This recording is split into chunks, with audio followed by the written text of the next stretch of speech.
Dhoraji ફરણી road ઉપર સફુરા નદીમાં ઘણા દિવસ થયા મગર આવી ચડેલા છે। ત્યારે ધોરાજી ફરણી રોડ ઉપર સફુરા નદીના વહેણમાં મગર આવી ચડતા સ્થાનિક લોકોમાં ભયનો માહોલ જોવા મળ્યો હતો।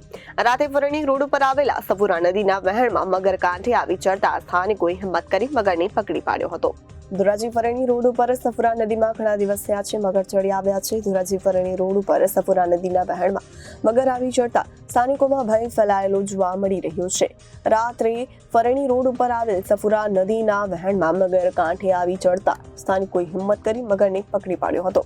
સ્થાનિકોએ વન વિભાગને જાણ કરતા ફોરેસ્ટ ઓફિસર સ્થાનિક સહિત પોલીસ ઘટના સ્થળ પર પહોંચ્યો હતો। મહાકાય મગરને ફોરેસ્ટ વિભાગ દ્વારા સહી સલામત જંગલમાં છોડવાની કામગીરી હાથ ધરવામાં આવી હતી। Niharika Pandya, range forest officer Dhoraji. એટલે જે રેસ્ક્યુ માટે જે તમને જાણ કરવામાં આવી હતી, કઈ બાજુથી પકડવામાં આવી અને ક્યાં મૂકવામાં આવશે?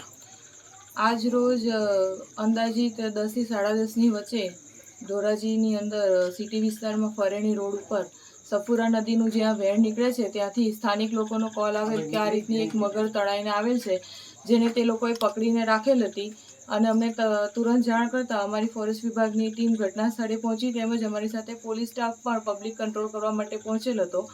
અમે લોકોએ તેનું રેસ્ક્યુ કરી અને હવે પછી તેને અમારા વન વિભાગના જે તે ડેમ છે તેની અંદર એને મુક્ત કરવામાં આવશે। કેવડી મગર છે? મગર અપુખ્ત વયની હોય તેવું અત્યારે પ્રાથમિક દ્રષ્ટિએ દેખાય છે। Bureau report Janadesh news Dhoraji.